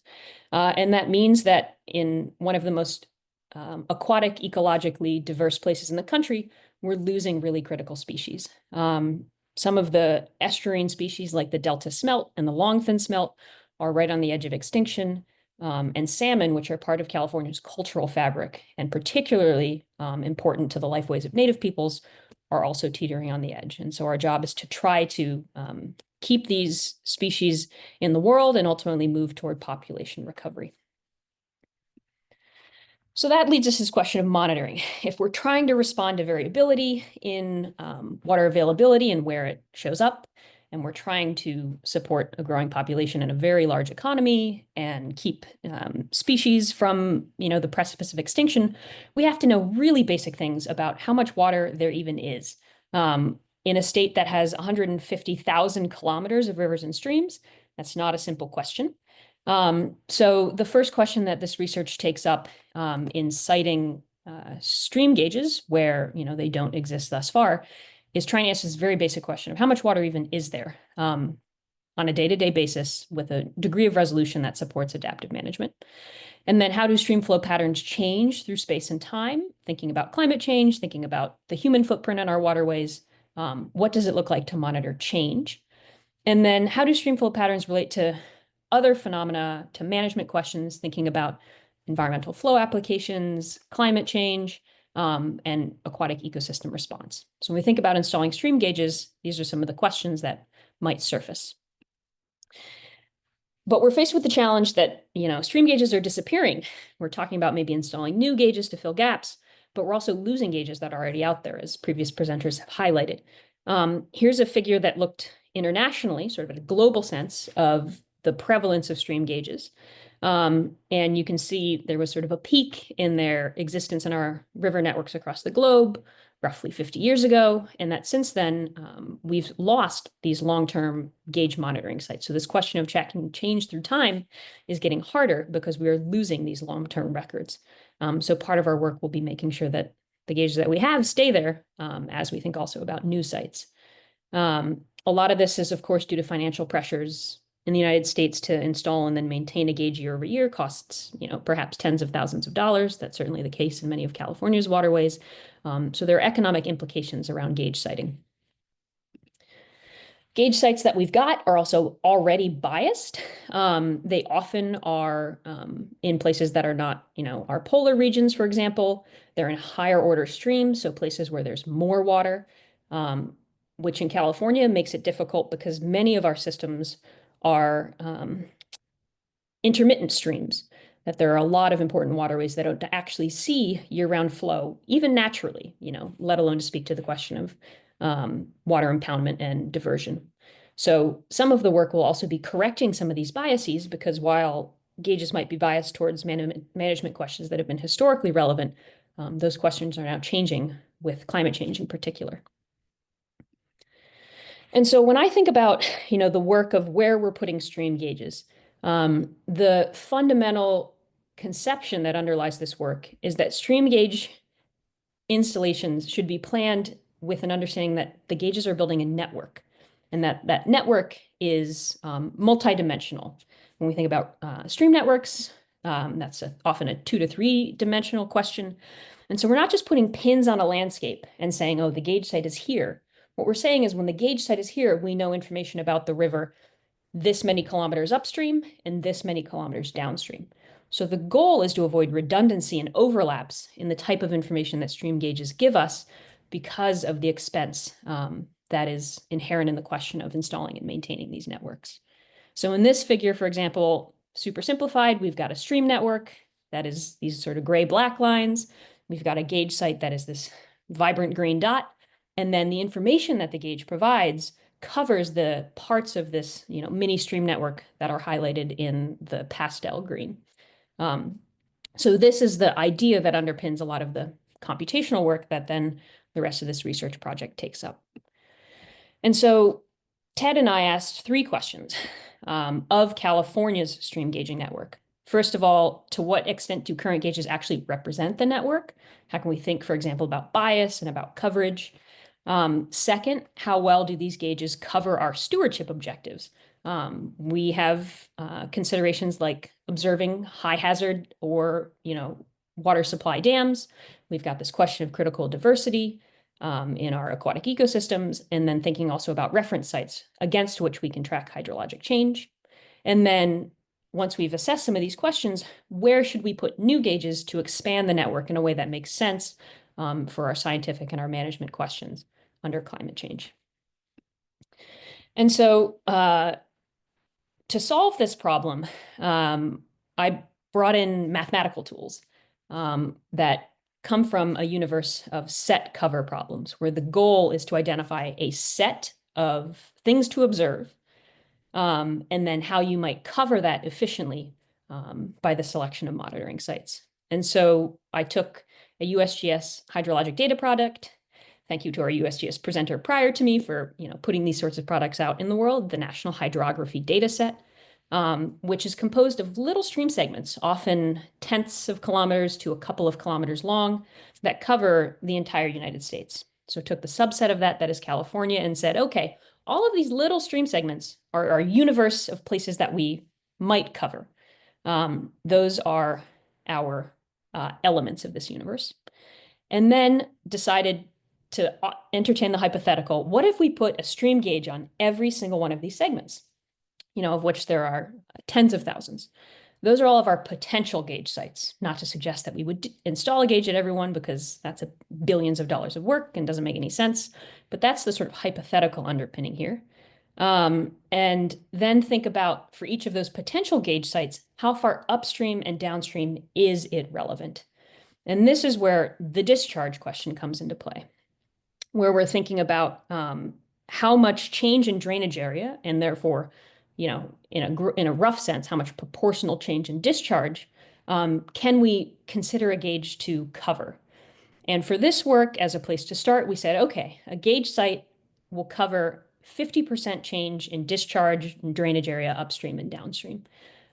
So if a gauge is in a watershed, we're at that gauge site, there are 10 square kilometers of watershed upstream. The gauge measurement at that site is relevant up until the point in the stream network where the watershed area becomes 5 kilometers squared, so 50% change. And then downstream to the point where the watershed is 15 kilometers squared, so 50% change downstream. So we can start to think about how a gauge's measurements apply through space and across the river network. Then the task is to identify the most efficient set of sites that cover that whole network without redundancy. So we're trying to install gauges in ways where the measurements upstream and downstream that they provide don't overlap to the extent possible. And so there are a variety of algorithms that will do this work of saying, what are the most efficient sites that cover all of our stream segments without overlap? And then we have this layer of prioritization where we say, we know where the most efficient sites are. Now, which ones matter to management? So we can create sort of a ranked list of those efficient sites that respond to the information needs that we have that other presenters earlier have highlighted as part of their work. And so to sort of illustrate this, because it is a little wonky to talk through these kinds of mathematical ideas in a presentation, there are a couple of ways that we could think about the problem. The first is, imagine that you've got a poem that has 100 words in it, and each of those words is a stream segment with a potential gauge site. The goal then is to identify the collection of words from that poem that contain all of the letters in the alphabet, but we're not trying to duplicate the letters. So we don't want 6 A's in the words that we pull out, to the extent that we can avoid that. And so ultimately, solving for the collection of words that covers all of our letters or all of our stream segments is the goal. You could sort of imagine this also in the table on the right, where the potential gauge sites A through E are each located on a stream segment, and the collection of stream segments upstream and downstream that are relevant to that gauge, are A, B, C, D, and E. And we're looking to identify gauges B and E here because they cover all of our stream segments without overlap. Hope I'm making some sense. Bill, you came on camera. How's it looking? No, I love this. And I just want to give you a little time cue here. Got a couple more minutes. Awesome. We're nearly through it. This is great because you're deep in the strategy right now. So I love it. But just a couple more minutes, if you would. Perfect timing. So in California, this is what it looks like when you start to identify gauges that are upstream and downstream. And here's our current network. You can see that the gauges are concentrated in this central part of the state where we've got the Bay Delta, and then in tributaries that are on the coast and in some of our Central Valley foothills, and then the Sierra Nevada mountains. So that's where they are right now. We've probably got 500 or 600 gauges that we could identify. But the gauge coverage isn't significant. We only cover about 8% of our stream length. We only cover about 9% of our dams. Ultimately, there's a lot of work to do to address that question. Watersheds, similarly, only about a third of our critical biodiversity is monitored by gauges, and reference quality streams, these streams that are relatively untouched by human management, we don't measure at all. So we have no reference sites against which to track hydrologic change. There's also the possibility of expanding gauges. So when we identify these sort of efficient sites, we can say, of the efficient sites that are not monitored, which ones are most important? And we can prioritize them based on whether they, measure a dam, measure critical biodiversity, or hopefully do all of these things at once. So we could expand our network by installing an additional 500 gauges and all of a sudden see significant gains. We could increase our reference sites, for example, or increase our biodiverse watershed monitoring. And I'll happily share slides so that folks can sit with this in their own time. We have had recent legislation that forces the state to take up this question of strategic gauge monitoring, install new gauges, identify gaps. So this work is underway by our various water management agencies. And so finally, I'll leave you with the message that there are mathematical tools to think about this strategically at scale. And obviously, local priorities will need to come into the work. But for those who have a statewide or a large regional mandate, thinking about gauges as networks and not point sites can be a place to start. So I'll stop there. Happy to entertain questions and discussion. And it's such a pleasure to be with you. I've learned a lot already from the other presenters. Lucy, thank you so much. That was terrific. And it was your presentation combined with the ones from Brian, Michaela, and Jill, reminder of why we call these science and policy forums, because ideally what we do is some of both and bring them together.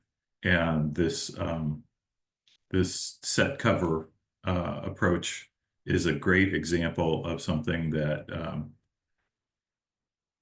that you and Ted worked through, but would not necessarily have occurred to a lot of folks who just sort of are on the management side, and so I hope not only that that's been beneficial for our attendees today, but you're starting to find some receptivity to this in California, where, as you said, there's now a legislative mandate to make some improvements to the monitoring network. So let me start there and just, and then we're going to widen this out because we got about 15 minutes left, which is sort of open Q&A time now. But I'm going to start with a question for you, and it's just where I just was, which is, what are your conversations like, you or Ted, with folks at the department, at the board, about the value of this approach and the willingness of the state to put some effort into this kind of strategic approach to filling gaps? Certainly on people's mind. I think we're constantly asking the question of what monitoring gaps do we have? How could we fill those? And then, the greatest challenge of all is how do we pay for it? And it requires in California cooperation between the water rights and water quality regulator, which is the State Water Resources Control Board, and the water supply agencies and the agencies that have, an ESA or a California Endangered Species Act mandate as well. So those that think about the biodiversity question. And California is unique where the Water Rights Agency administers both quantity and quality. It's our Clean Water Act agency, and the Clean Water Act provisions are integrated with water quantity questions. But California's got the challenge of having an appropriative rights paradigm and a riparian rights paradigm that are integrated often in this pretty chaotic way. And so the regulator establishes stream gauging requirements for diversions, and the water supply agencies establish stream gauge requirements for management. And so the challenge right now is figuring out how to integrate those things so that we're not collecting siloed and redundant information. And so the work right now is trying to sort of convene these interagency spaces to do this work in an efficient way. Yeah. Yeah. Well, as we were saying earlier, that collaboration, coordination, cost, all of those challenges. I'm going to keep an eye on the Q&A spot. So attendees, please put questions in there, because we're not going to unmute people one by one. Our presenters can be off mute, but what we want to use the Q&A function for fielding questions. I want to ask Michaela and Lucy and Jill a question that, well, Jill has heard me ask before, but she's kind enough not to actually roll her eyes while I ask it again, which is, it seems to me that everybody is struggling with this, where to put a gauge and where to put a monitoring well and what to have that well collect and what kind of gauge to have. Is it going to be is it going to be flow? Is it going to be flow and quality and all that stuff? And the costs of these network improvements are staggering and all of that stuff, right? And yet it seems like there are other technologies out there for remote sensing, whether it's, AEM, seismic interferometry, I mean, all kinds of things out there that could help us characterize our aquifers and our streams and temperature and flow and all of this stuff. Is it a pipe dream to think that we could leapfrog some of this challenge that we have of all of this on the ground and in the ground equipment that we have to install and maintain all the time? Or what's the pitfall here?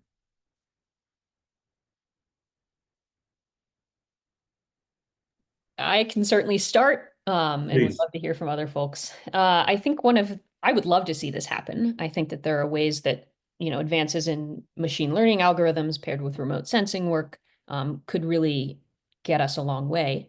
I think the challenges are first managing these new types of data and making sure that they are interpretable to people who have not worked with these types of data before. So I think that's one question, is how to build these data engineering and capacity paradigms that allow people to use these new technologies.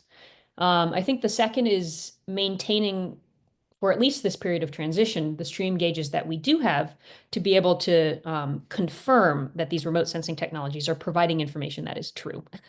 I think that the question of calibration is really important and takes longer than people think, especially where there's sort of a diversity of water quality and hydrologic regimes. That can often be a challenge. Great. Michaela, any thoughts? I mean, as you went through this study of 17 states all grappling with this equipment and cost issue, did this come up at all, or have you given any thought? That was actually one of the follow-up questions on every single one of the topics for soil atmospheric, surface water, groundwater, water use was, can you implement AI? Can you implement any other of these, what we used to think consider it the flying car phenomenon, what we used to think it was, can you implement this in your Yeah. future use? And a lot of them were, we'd love to see this predictive modeling. And so that was actually one of the things that we wanted to dig into was someone had brought up during the survey was IBM Predictive Analytics, which is actually like a tool that someone had brought up during the survey. So that's something that we're actually going to dig into, see if that's worth something. Right now, we just have so much data and that's coming in from our sensors itself. And so can we use AI to QA/QC it? Because we do have we have a map service out there currently, and it's available to the public. And we have all of our observation sites out there available. Any Joe Schmo can pull it up. There might be an error on it. We put a disclaimer on it that says this might be wrong. Yeah, But please yeah. call us if you see a blurb on it that might be wrong. But we have an algorithm out there that's a test run on a few wells where it's okay, hopefully this runs, hopefully it smooths out our trend, hopefully it works. Where it's going through our long-term data system and it's sensing what we're looking for. It's sensing that, okay, this blurb isn't matching what our stage height that we manually measured out on June 6th. That's not right. It didn't match up with what the machine measured. So obviously our manual measurement, we're going to trust that more than what the machine measured. So let's get rid of that measurement and go back to what the manual measurement is. So someone's actually writing that right now. And then as for AEM, we are trying to get that into a digestible format, but of course people can always misinterpret that if you don't have the right training as for that. We did do a survey as throughout North Dakota for that, but of course that comes down to education. So DWR here in North Dakota is always like, what kind of education can we give to people to explain to our users, all right, this is what we did. Now this is how you're supposed to interpret it. Right. Well, not to mention you have to first tell them why this science fiction helicopter with a giant hoop over it is going to be flying over their land, and exactly. please don't grab your shotgun. Yeah, yeah. But that's what brings this step back into this. Why this is important is education, education, education, and I love it. All right. Thank you, Jill. Thoughts on this? Just a couple. It's something that kind of came up later in our discussion because we were so focused on the network itself. But if I take us back to kind of those questions we could and could not answer, I think there's room for some of these technologies to answer some of those questions that would help a lot, right? Including just aquifer characterization and that sort of stuff. But many other things on that list, things related to groundwater quality, things related to pumping effects from, industry choices and that sort of thing, probably aren't right for that technology at the real-time layer that we needed. I don't know how frequently they would redo assessments like that, their capability for identifying water quality concerns. I mean, one of the things we talked about was we looked at a group in Ohio that's come to speak to us before at the summit, who uses their monitoring network also in sort of a sentinel fashion where the wells are set and aligned outside of source water protection areas so that the monitoring wells can serve as that kind of guard dog of information of what might be coming into the source water areas. So, I mean, there are some elements to the monitoring network on that wish list of things that we would like it to do that probably can't be solved by that technology advancement. That said, there's certainly a lot of progress that could be made without these huge infrastructure costs and the staff needed to both maintain, monitor, and then download data and look at it. So yeah, well, that's a great point. The other thing that even whether it's a new gauge, a new monitoring well, or remote sensing, is a new piece of equipment or a new technology doesn't create history. And what I heard each of you saying is that part of what you want for trend analysis is to be able to have had measurements at a location over time. And this is, of course, the tragedy of our having disinvested and lost so many gauges in so many places is like that curve diagram that I think was part of Lucy's presentation, you know, gauges that had 30, 40, 50-year histories of data collection, and then boom, you know, we decide we don't need that gauge anymore, or we don't feel like replacing it, or we don't feel like paying to maintain it, or whatever. And, you know, there you go, burning down the library again. And so, you know, this will be a challenge no matter how we move forward with improving monitoring. We obviously want to do it in a strategic and smart and efficient and effective fashion, but a new gauge doesn't create a history. It just creates data from that moment forward. And so hopefully there's another lesson in here, which is don't get rid of the ones you got.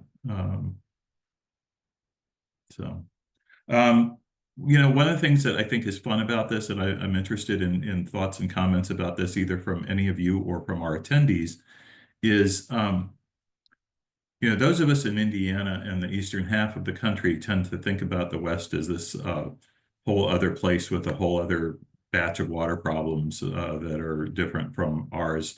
And I think you made the point, Michaela and Lucy, that it's as much that the water law and policy is different as it is that the water is different. But still, it's a kind of a meta lesson of this forum has been, people in the East might imagine that a place like California, for example, like the California, for crying out loud, they must have so much water data. They probably just monitor everything and collect everything. And good Lord, you know, those Silicon Valley people are probably just crunching all of it for them and all that stuff. And I'm like, you guys have massive gaps too.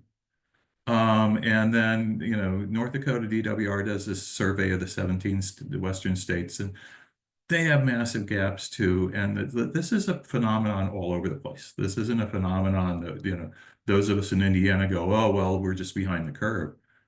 I don't know who's ahead of this curve. Does anybody know who's ahead of this curve? I would say the Australians. We might have to look internationally for that one. All right. Well, that's, you know, I'll take any lead I can get. But yeah, go ahead and expand. Yeah, the Murray-Darling Basin has done a lot of really interesting work in Australia recently on monitoring infrastructure, and particularly how that relates to better management of the balance of water supply and environmental flows. So that's one case study. I think in California, it's been interesting. A couple years ago, we had a state law get passed that requires that state agencies publish, with the exception of like critically sensitive human subjects or national security data, publish all of our water data. So on the one hand, we have found that we have a lot more information than perhaps people realize, and that any given employee at one of our management agencies actually doesn't know the full picture, because there are, you know, 10,000 people that work on California water in our agencies. But that in publishing the data, we've published data, but we haven't published information necessarily, things that have been interpreted as relevant to management questions or that are interpretable to other people who don't work for the state, whether that's other agencies or the general public or academic researchers. And so now the challenge is to take these sort of like open data sets that we've published, of which there are now tens of thousands, and say, okay, but what do we actually know that these data sets inform us about? That's where we are. I apologize for having lost track of our time here. We have about 2 minutes left. I'm going to invite Lynn Dahman from Purdue and Jill Hoffman from White River Alliance to maybe say a couple of closing remarks, and I'm going to put a screen back up so that all of you can make note of where you can chase this forum down and our previous forums if you want to spend more time with them. Yes, Bill, I think you said it really well. Thank you all for attending and another successful and interesting webinar, particularly on water. And we look forward to the Water Summit in August. And I mean, feel free to reach out and let us know if there are topics that you wish we were presenting and haven't yet. But this particular webinar should be up and available sometime next week at our YouTube. And you can also just search for Purdue ISF YouTube and you'll get to our page. Great. Just echo Lynn, thank you for everybody being here, to our presenters, to Bill for coordinating and moderating this interesting discussion. Of course, all of our water challenges can only be answered if we know where our water is and in what conditions. So I think we're really at the most fundamental forum we've probably ever had in this series, in terms of importance, and I look forward to talking more about it at the Water Summit. So make sure you have those dates on your calendar, and thanks for following along and staying engaged. The recommendations coming out of the Indiana report will certainly need support in many ways, from universities to public officials to the everyday person. So appreciate you guys staying interested in our issues here as well. So have a great rest of your Friday, and thanks again.